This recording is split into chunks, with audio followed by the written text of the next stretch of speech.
It is opening day 2025. This is another edition of Baseball Today. That is my man, Trevor Plouffe. I am Chris Rose, producer Dan, intern Sawyer along for the ride as well. We made it. We made it through whatever offseason that was, but we are ready to go. Are you ready? I'm ready to go. I'm very excited. Always get a little bit nervous when baseball season starts because it's a marathon, Chris. So obviously, we got to pace ourselves a little bit, but it's hard. It's hard to pace yourself when you're so excited. Yeah, I mean, there's a ton of games starting at 3:00 with the Brewers and the Yankees, but in those first 2 hours, it's going to be crazy. Like I need multiple TVs. And I'm saying pace myself. And we're about to do a show with 14 questions. So okay. We're not pacing ourselves. We're going to cover all 14 games. Rockies and Rays, we'll get to you on Friday, I'm sure, at some point. Let's get to it. $800 million man, Juan Soto, making his Mets debut in Houston. Are you more interested to see if he could take New York to another level, meaning the World Series, or what Houston's going to be like without Bregman and Tucker? I think I'm more interested to see what Houston is like without them. It will be a different feeling. I have them actually missing the playoffs, but I hate that I did that because I do think that they have they still have a pretty dang good roster, and the pitching staff is just never quits. But I do think, again, Jose Altuve in left field, no Tucker, no Bregman. It's going to be a different feel. I guess my interest is can they do it again? Because I feel like we've kind of counted the Astros out, but in the back of our heads, we've always said, well, they're the Astros. They'll be there. I think this year is maybe the most I've actually wondered that. Well, Houston has made the playoffs 8 straight years. Until last year, it had been 7 straight ALCS appearances. And I think people are underselling them. I have them winning the West. I think they're going to be fine. You look at their rotation, Framber, Brown, Blanco, or Getty, whose ERA was just over 3 in his final 11 starts. Garcia and McCullers coming back to supplement the rotation soon. Javier, he's going to be like a second-half trade acquisition. You're shaking your head, but I still believe it. Oh, no, I'm just saying, like, they have a lot of depth. And do people know how good Framber was last year still? Yeah, great. I think, by the way, Isaac Paredes is going to have a monster year. I am one of those pull guys. I think he's going to hammer that Crawford box out there. I know that didn't sound great, but you understand what I'm getting at. Christian Walker, he's perennially a 30 home run guy. I'm fascinated with them. I like watching the Mets, but okay, I'll see in October whether or not Juan Soto can help them get to the World Series. I think people are doubting Houston even making the playoffs, including the guy I'm talking to. I didn't have either of those teams making the playoffs. Champs open up at home against the AL's reigning Cy Young Award winner, Tarek Skubal. We have spent a lot of time, obviously, in the offseason and even the early part of the Japan series talking about the LA Dodgers. So let's focus on Detroit. Do you think by season's end, their starting rotation will be top 3 in the American League? I do not. I think it's going to be good. I think Skubal's going to be good. And Job, we'll see him over a full season.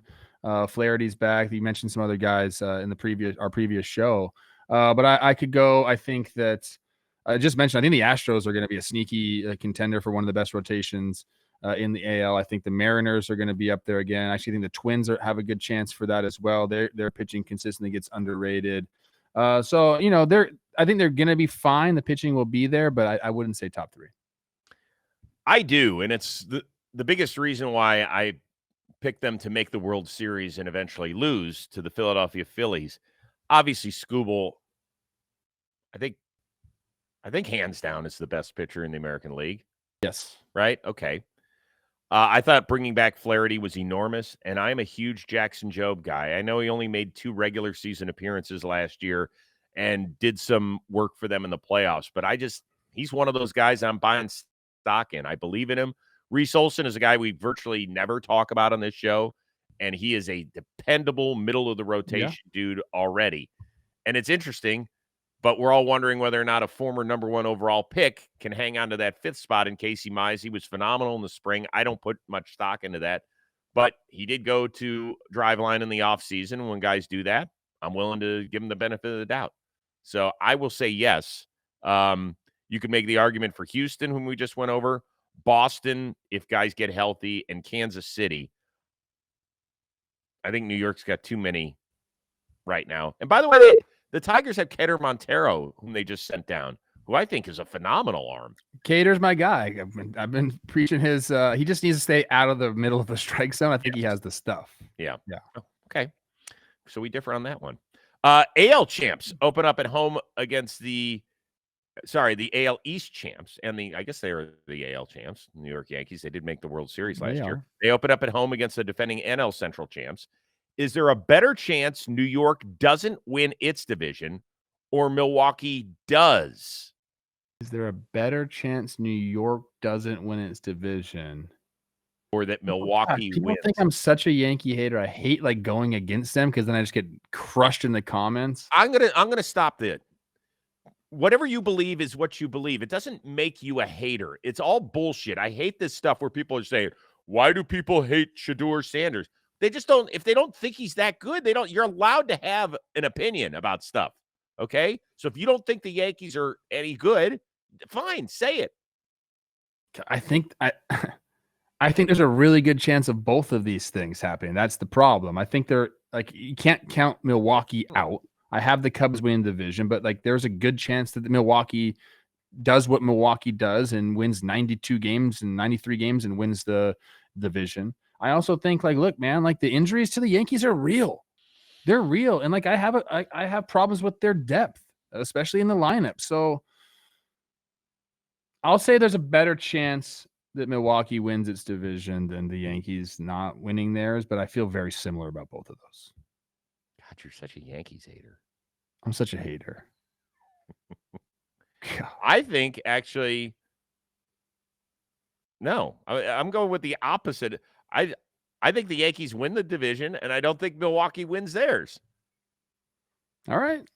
So it's for me, it's that simple. Like I think Milwaukee's probably the third best team in the Central. I've got the Cubs winning the division. I think you had the Cubs winning it too, and I think the Reds are going to be significantly Don't do better. that, Chris. I know, and Don't I did do it that to last year to yourself. Milwaukee, and I'm going to do it again. But you can't keep losing huge guys year after year, right? Josh Hader, They Corbin can. Burns, They've Kevin done it. What do you mean Williams, you can't keep Willie doing that? Adames. But at some point, it stops. Do you feel the Houston, same way about Houston? you're right. Houston's been able to do it. So Milwaukee, go out and prove me wrong again.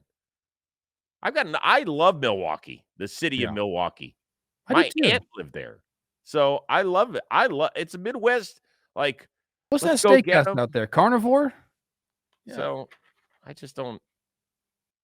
Just because I don't think the baseball team is as good as other ones doesn't mean I hate Dude, I used to Milwaukee. crush, what are those brats? They had them in the clubhouse in Milwaukee. So Bad for me. yeah, But that's so all right. Thick Trev back then could handle it a oh, little bit better, I think. All right, the Jurickson Profar Bowl is happening in San Diego when the Braves pay a visit. Which team is really a bigger threat to the Dodgers? I think it's the Braves. I don't think there's really a question about it. The Padres, in a series, can anything happen? Sure. But I think, man, what the Dodgers have done in this offseason, plus what happened in the postseason last year, where, again, I don't think the Padres scored a run for how many innings? 24, was it? I think it was something like that. Yeah, 24 something like straight that. scoreless innings. I think that's going to hang there a little bit. I think the Dodgers have a ton of confidence, and maybe they didn't have as high of confidence in beating the Padres until that happened. I think that has changed the mentality there. But the Braves, like the roster is just very, very good. The Dodgers healthy versus the Braves healthy is probably the best baseball that we'd get to see in the big leagues this year. Well, as of right now, this isn't even a question.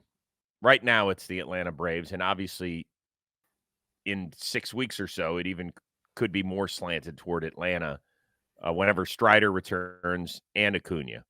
You add those two weapons, one pitching, one hitting, and on the bases, whatever that looks like for Ronald Acuna. Yeah, but I never count San Diego out just because of A.J. Preller. Just last season, he added at the deadline Martin Perez, who pitched some decent innings for them, Tanner Scott, who was a baller, Jason Adam, and Brian Honing. That's a lot of firepower that can put you into a different stratosphere. And I don't know how he keeps pulling off these trades because it's not like the Padres farm system right now feels that electric, but I wouldn't put it past him.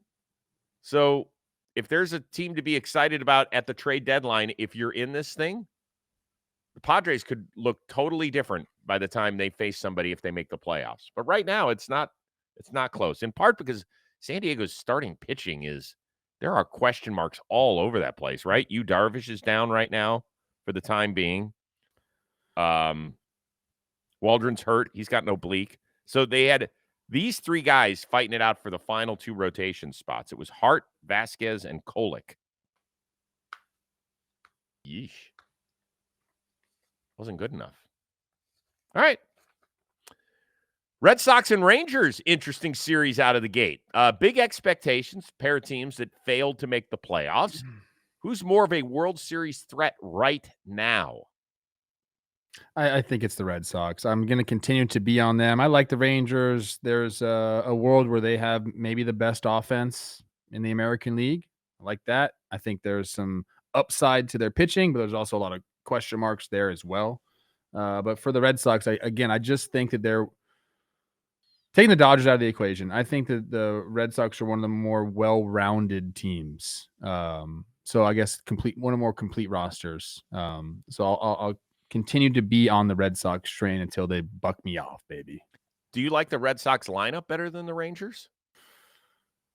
Again, I think the Rangers can do a lot of things well.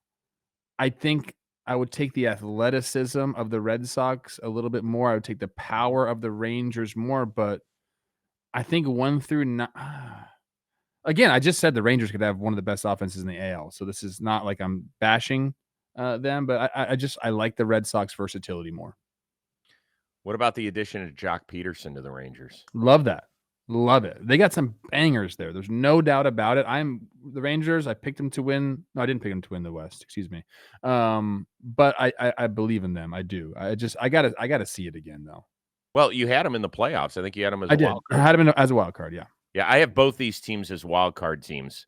And I had the Rangers. I just picked the Yankees over the Reds. I don't know if I feel great about that. I think Boston's offense is going to be really good. I think Tristan Casas back healthy is huge. I think Rafaela is a guy that we don't really talk about. But you talk about that athleticism and kind of giving Boston a totally different look. I think he could have a really big year. And I also had the Cy Young Award winner playing for Boston and Garrett Crochet. So I probably should have picked Boston to win the East and represent the American League in the World Series, but for some reason I didn't. Don't know why I didn't. Corey Seager's got a calf right now. Josh Young's got a neck thing, which is crazy because he's just all neck. All neck. I don't know. Okay. That was a good question. J's and O's. No Gunner to start the year for Baltimore. Stinks. Spent a lot of time talking about Toronto. So let's focus on the O's, please. Which young player do you want to see really kind of kick it into gear for Baltimore? I think the layup here is Jackson Holiday. I want to see him be good. I think he's a good kid. He's made these adjustments. He said he looked at Shohei and the toe tap that he's done, did it at the end of last year, brought it in to this year. So he's feeling comfortable. He's a guy that works his ass off. I mean, I follow that entire Holiday family on social media. And man, I think I even followed the mom. I don't know what happened. I just clicked on everybody. That's no shots fired because, dude, I don't want any smoke with that family. Hey, but time out. Unfollow her. Why? What do you need to follow the mom for? It was just a one fell swoop. I just went boom. I'm not unfollowing. That's disrespectful. I have the utmost respect for Matt Holiday and the rest of the Holiday clan. Okay. Biggest forearms you've ever seen. I'm not messing with this dude. Okay. So I'll stick with Jackson Holiday, and to save us some time, I will go there because I think that is the right answer. For being honest, sometimes I don't want to give the easy layup, but this one to me is the right one. Matt Holiday's a sweetheart of a guy, but he is so big. He would massive, choke me out in a second. He would play like a great criminal if they ever did Con Air. Let me just see it. Let me make sure like that's actually happening. Yeah, I meant that in the most respectful way possible, and you turned it into something that it wasn't. It's kind of what I do. How we doing on there on the IG? So I follow Matt, Leslie, Ethan, and Jackson. Is there another one I got to follow? Just another one that's going to be a first-round pick. They're creating that kid in a lab right now somewhere in By the way, they all Stillwater. followed me back, I'm pretty sure. Maybe not Leslie. Yeah, guarantee not Leslie. No, she doesn't. I don't think Matt either, but the kids do. Okay, that's nice. That's cool. I'm going to go with a guy who's actually played it in at least one All-Star game already. Adley Rutschman. What? Matt Holiday does follow me. Yes. Last year, did you know that his OPS dropped 100 points from 2023 to Yeah, 2024? no, The he's second the other half, right answer for this question. he was sub 600 OPS in the second half. He hit 3 homers. By the way, the last time the Orioles won a playoff game, 2012. 2014. 14 or 12? 2014. Okay. Yeah. Yeah, 2014. Our guys can check that if they're listening today. So, checking right now. Who was that? The great. Delman Young drives in off Joaquim Soria in 2014? First pitch, hanging breaking ball? Well, but the Royals made the World Series in 2014. But I'm pretty sure that So I think it's won it. 2012 then against they the Tigers. Yeah, didn't they? Well, let's see. We're about to get that. Maybe it is 2012. Oh my God. Might be 2012. Regardless, it's been over a decade. Yeah, Let's I believe go, that was O's. it. Keep hearing about all this young talent.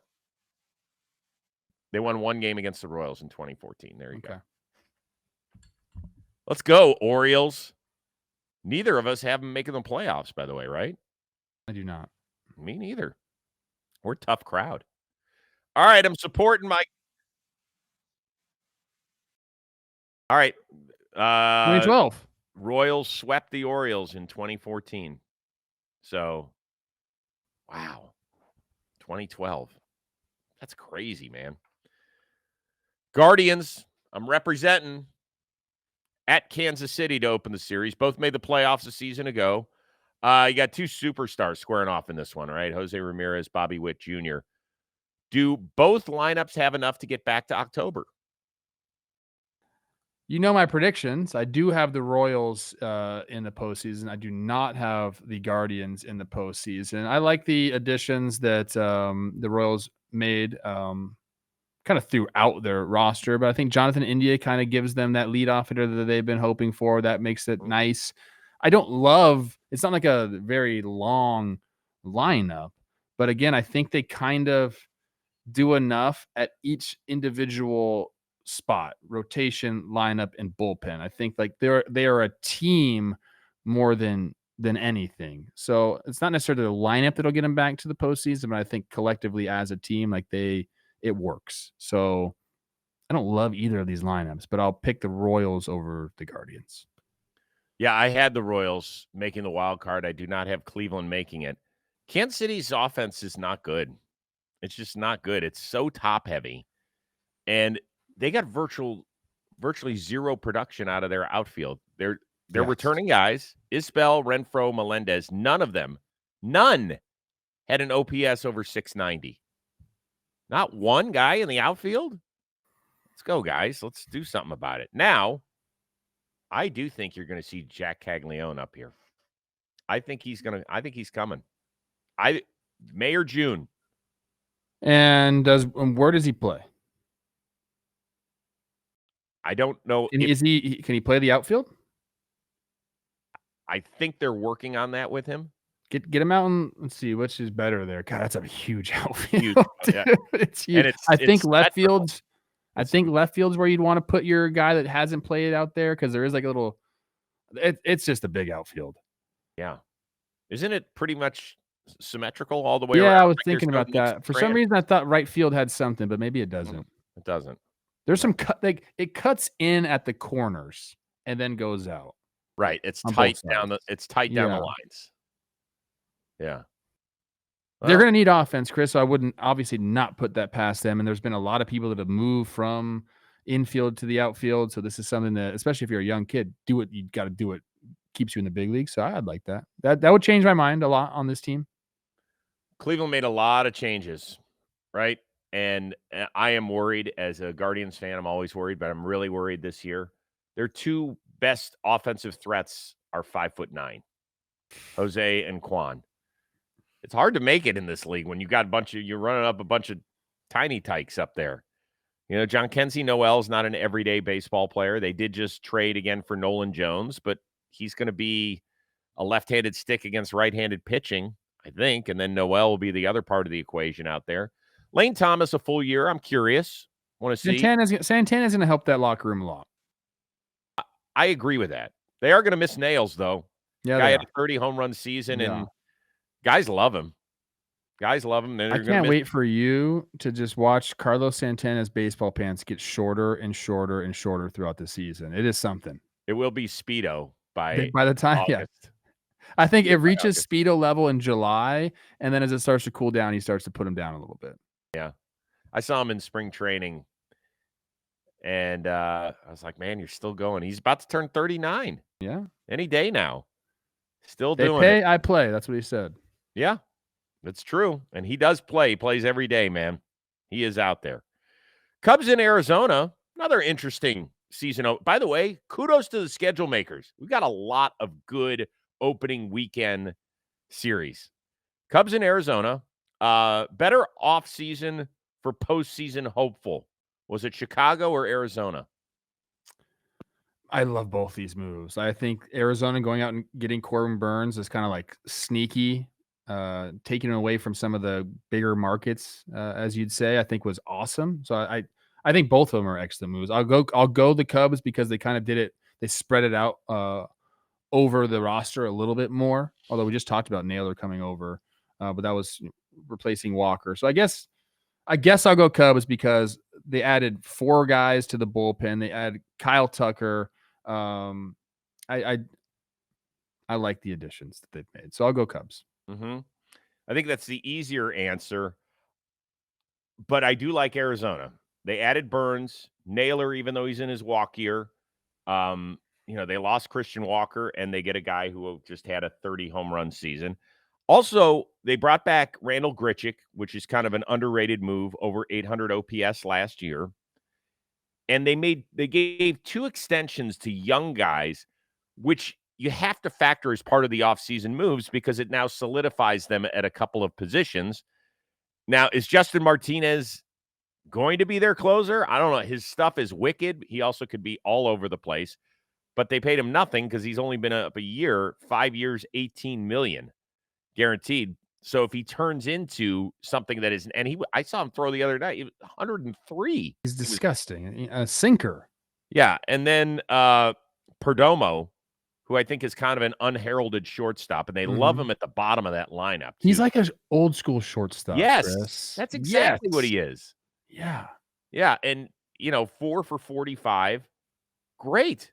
I mean, based on what we're paying shortstops, he's not going to be a 30 homer guy. We get who was the shortstop for the White Sox when they won the World Series? What, in 2005? Wasn't it Juan Uribe? Juan Uribe was playing short? I think he played short on the last. He did. He backhanded the ball. It was like he charged in on it. Okay. Yeah. I'm just trying to think about old school shortstops that I like to watch. Yeah, I don't know if that's. I don't know if Juan Uribe is the guy. No, that's not the guy we're talking about. No. Talk about him for other reasons. Yes, Chris. we do. Yeah. Didn't wear a cup. Didn't need one. Needed one. Are you kidding me? Well, no. I think Mike Trout nailed him when he was playing for Cleveland. He was playing third base, a one-hopper right off his wee-wee. The thing is, I don't think that's what you're protecting with the cup. You're protecting the other things that are down there, and I think he's got plenty of protection, if you know what I mean. Well, they did ask him afterward about why he doesn't wear a cup. His answer? What was his answer? They don't make him big enough. Exactly. God, we're such morons. They had all sorts of cups in your size, Chris. Happy opening day. You think that was funny? Seriously. It wasn't nice at all. That wasn't nice. I'm sorry. For God's sakes. Pirates and Marlins. Skeens and Sandy. Who is more interesting to follow this year between those two studs? It's Skeens. He's just got the wow factor. Sandy, I'm gonna be interested in. Obviously, see him coming off of TJ, and then where like ultimately he'll probably end up getting traded will be a great storyline. But to start the season, I'm going Skeens. I want to see. I want to see him back it up. I do. I think he can. I think he's going to. But I want to see it. I want to see him go out there and dominate hitters for a second straight year. See, for me, it's Sandy because I think he can change a pennant chase. Yeah. Like Skeens, he's going to be in Pittsburgh. He's going to dominate. We both had him winning the Cy Young Award. So those are expectations we have. Like with Sandy. Over under 1.5 no hitters. Under. You said he might do it on opening day. And I know I did because of whom they're playing. But he's not going to do it because they're not going to let him go. True. Right? God, that'll be great. What if today he's at like 117 no-hit pitches through 8? I don't know. I don't know. Good luck getting him off the mound. I don't know. You know what Shelty wants to see? He wants to see the first guy of the game hit a single and then get erased on a double play and then throw no-hit ball the rest of the day, and then he doesn't feel bad about doing it. Love That is exactly what he's rooting for. But I want to get back to Sandy. I want to follow him because I think that he's going to be the most sought-after player, not just pitcher, but player come trade deadline time. And if I'm the Marlins, by the way, they have been known to move guys early. Remember Luis Ariz, they traded him, the first 6 or 8 weeks of the season? Yes. So if he shows that he's healthy and some team really needs him, he could be gone. Yeah, people have been saying, well, don't you want him, to be there when the rebuild is done? I'm like, dude, that's not how the game works. No, in 2030, good luck. Yeah. Twins, your Twins. This is a 1987 World Series rematch against the rebooting Cardinals. To be a contender, the most important player on your little Twins franchise is Carlos Correa. He is the leader in the clubhouse. He's really leading the charge in what they're getting back to fundamental baseball, and I think he was a big part of that. And I think that the Twins way, baby. I think that they go as he goes. Now you could talk about a ton of other guys. Can Buxton stay healthy? Can Royce Lewis stay healthy? But Carlos Correa he's the guy there. People listen to him when he talks. They do what he does. He's actually been a great addition and a great example in that clubhouse. So if he can stay on the field and play 135 games, 140 games, it'll be the most important thing that happens to the Twins. The answer is Byron Buxton. Talked about him a little bit earlier this week. He played just 102 games last year, still had a 3.5 WAR and 850 OPS and almost 50 extra base hits. He is not the same guy when he got the 9-figure deal where he was chasing balls down and running the bases like a madman. He's over 30 now, which is hard to believe, but he is still critical if they are indeed going to get back in this central race. I'm still a huge fan of his. I want to see him out on the field. Sucks that he plays about 100 games a year because I hate saying, well, how many games does Byron Buxton have to play in order for it? It's like ridiculous. I can't believe this is where we are, but we pencil him in. It's 102 games, 105 games. Give me 130. I know that's insane. Like a 9-figure guy. Give me 130. But that's where we are. Yeah, we are there. He's obviously very, very important. They have the Twins for, I talk about the roster and how complete it is. Doesn't mean they're without question marks. And by the way, when can people start hearing you on Twins broadcasts? May? I don't start until the end of May. My first series is, I believe, Seattle to Sacramento. Okay, good. We always love hearing you. It's always fun. You do a really good job up there, and you're getting better, too. Philly at Washington, Wheeler and Gore in this one. Is the top story in Philadelphia still that Bryce Harper is looking for that elusive World Series title, or is it something else? I think that's not fair to the rest of the team. I think that is what you and I are interested in. I want to see Bryce Harper hoisting the trophy up. I do. I think that's going to be excellent for the game of baseball. Let's go with a different one. Let's go with who's going to hit leadoff. They've kind of gone back and forth between Trey Turner, who's hasn't really looked like himself. I kind of want badass Trey Turner back because when he's right, he is one of my favorite players in the game. So it's between him and Schwarber.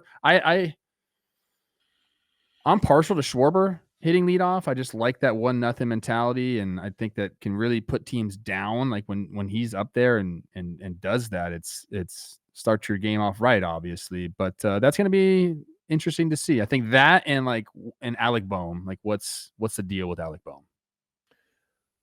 No, I think the answer is Bryce Harper. I picked the Phillies to win it all You this did. year, You did. and I think it's critical that they get it done this season.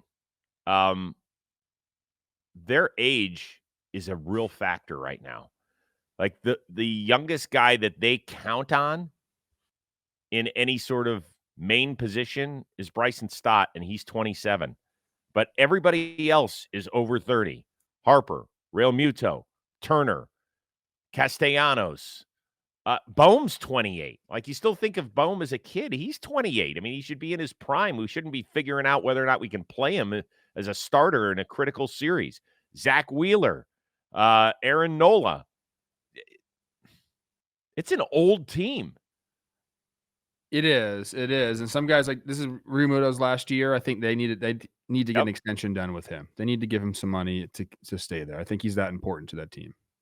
I think that they're a little worried about the drop off that they've seen with him, right? I mean, you're not paying him as I an mean, Chris, 20. Okay, so he came over in 2019, 4.5 WAR, 2020's 1.4 doesn't count. out. So full seasons, 4.5, 3.5, 6.5, 3.5, 3. Like he's still giving you extreme value out of the catching position. I know, but I don't know what that extension looks like at this age. What is he? Is he almost 34? So he just turned 34 on March 18th. Happy belated birthday. Oh, happy birthday. I would say give him 2 years with a mutual option. It's also Schwarber's last year, and also Ranger Suarez too. Yeah. So they not only is it the biggest story with Harper and the rest of these guys trying to get a ring together, this is really the year they've got to, or else I think they're going to make some, I don't know if massive changes, but there are definitely going to be some big names that could be on the outs. We'll see. All right, Giants at Reds. We spent some time talking about San Francisco earlier this week, so let's focus on the Queen City.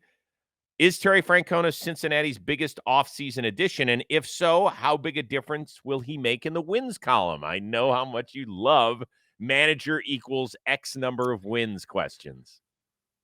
Is he their biggest offseason acquisition? This is a team that brought in Candelario. It brought in Gavin No, Lux. Candelario was here.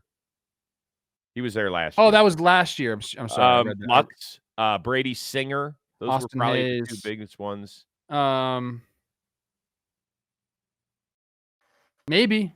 Yeah. Maybe yes or no. Yeah, I think he is because I think that he does bring a different tone to that clubhouse who probably needs it. This is a team that we've talked about every single year over the last 2 or 3 years, how talented this team can be. And it just hasn't worked out. So you got a guy like Terry Francona who's had basically nothing but success as a manager. He expects that. His message is gonna be, I came out of retirement. Don't make it for nothing. He won't say that. But I really believe that the tone that he can bring can set these guys up for more success. Like, was I talking to you about that? About Gene Glenn and how he just told me that could be good? I don't know. I was just talking about that with somebody. When a coach is optimistic and truly can get the point across to you that winning is expected or you should be good, it changes everything. I think Terry Francona is going to bring that to them. Does that mean they're going to make the playoffs? I don't know. But I think it will be, he'll have obviously a very positive impact on this roster.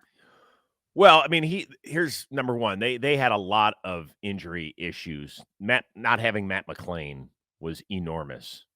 Now, Tito can't do anything about injuries, but he can handle a pitching staff. Yep. He does tend to fall in love with certain relievers, which can be good and not so good at times. The number one thing we hear fan bases bitch about is use of your bullpen because there aren't a lot of other decisions that managers are making these days with lineups. Who's their closer? Well, Diaz is hurt right now. So you got to imagine Rogers probably gets first crack at it. kind of always liked Scott Barlow. He just came over, but it seems Yeah, like he had a not rough a closer, yeah, but he also had a rough year last year, so I don't know what they're gonna do. So we'll see. But hold the on. thing is that not one pitcher on their staff threw more than 151 innings. Come on, guys. This is the big leagues. Let's go. I understand we've dropped it from 200 to 180. Somebody give me 170. Come on, please. Okay, so it's Diaz only has a hammy. Okay, Well, he'll but be fine. somebody's got to open the year. A's at Seattle. Simple question. Which team has more wins? Seattle. I Ooh, picked him to win the division. I think something might click offensively. You know, bringing Edgar Martinez, new manager, like things. The culture is changing, and again, like I said, like sometimes it just takes somebody to be like, "Fuck the stadium." Like, stop complaining about the stadium and go hit. Like, sometimes it takes that. Okay. And when it's Edgar Martinez, you probably listen. And I really think like the victim mentality, you got to get over that. And I'm not saying they've done that a ton, but like I'm sure it's in their minds as a collective offensive group in Seattle. Like, we can't hit it at home. It sucks. Yeah, it sucks, but get over it. Other teams got to play here too.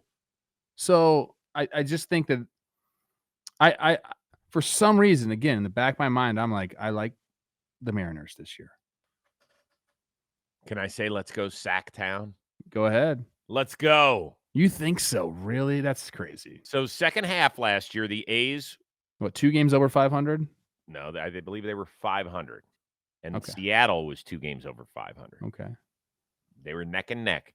I know Seattle's got the huge edge in terms of a rotation, but the A's are returning 5 guys in their lineup whose OPS was over 110. OPS plus over 110. Pretty good. Yeah. Let's go do it. Jacob Wilson. Got my So eye 2 on you. guys, I just was talking about this with somebody yesterday.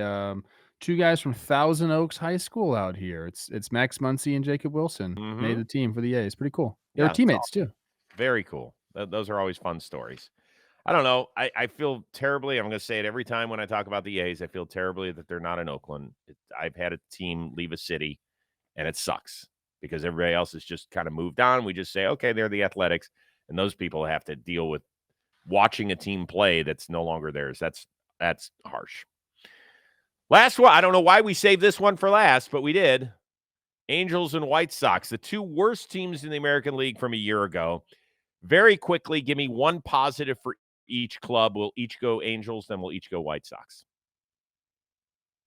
I don't have a lot of nice things to say about the Angels. As this is airing, I'll be in a deposition in a lawsuit against them. Okay, so I'll do the Angels. Um, It's not Zach me, I'm just getting deposed for one. Zach Neto. I didn't realize how good a year he had last year. 23 Good homers, player. 30 bags, 5 WAR player in 155 games. And by the way, if that doesn't do it for you, if all else fails, they have a top 5 pick in the draft for the first time since 1997 when they selected 97? the only player in franchise history to have won a World Series MVP. May have played the same position that you played. Oh my god, why am I blanking right May here? have hit a ton of homers. Third base, Angels drafted him. Ton of homers. His name might rhyme with Schnoy Boss. Oh, okay. Troy Glass. That was not on the tip of my tongue. Okay. So that was that.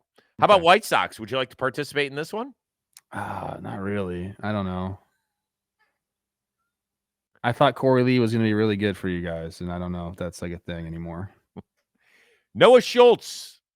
Step on up to the plate. Their number Okay. 1 prospect. Drew Thorpe just got hurt, didn't he? That's Yeah, tough. he did. Tommy John. That's not good. So I'm looking. He's a former first-round pick, grew up in the Chicago suburbs, a tall lefty. He's 6'9". Last year, Double-A and ERA under 1.5, and he struck out nearly a third of the batter's face. So when we do see him, and we'll see him at some point, I think, that's something to look forward to. Other than This that, is such a we did this TVP a long time ago. Holy crap. it's bad. Here's my Angels nice thing. At least you're not the White Sox. It's a good way to finish up the show. We love it. I love opening day. I'm going to be sitting on the couch. I'm going to get my old fat That's man nice. workout in early. And then just, and then we'll be back on Friday to break down what we saw, to preview what we're going to see over our first weekend of Major League Baseball. Don't forget to check out our new show, Dugout Discussions with Chris Rose. Bobby Witt Jr. was our guest this week. Questions with the Queen, which were apparently a big hit. Thank you very much. Just taped next week's episode with Mike Trout. Got another big one coming down the line. This is what we do when we go out to the ballpark. This is what we do, baby. Big things on the show. Shout out to our one-of-a-kind producer, Dan Rourke, our awesome intern, Sawyer. That is the uber-talented Trevor Plouffe. I am Chris Rose. Enjoy opening day. We will see you Friday here on Baseball Today.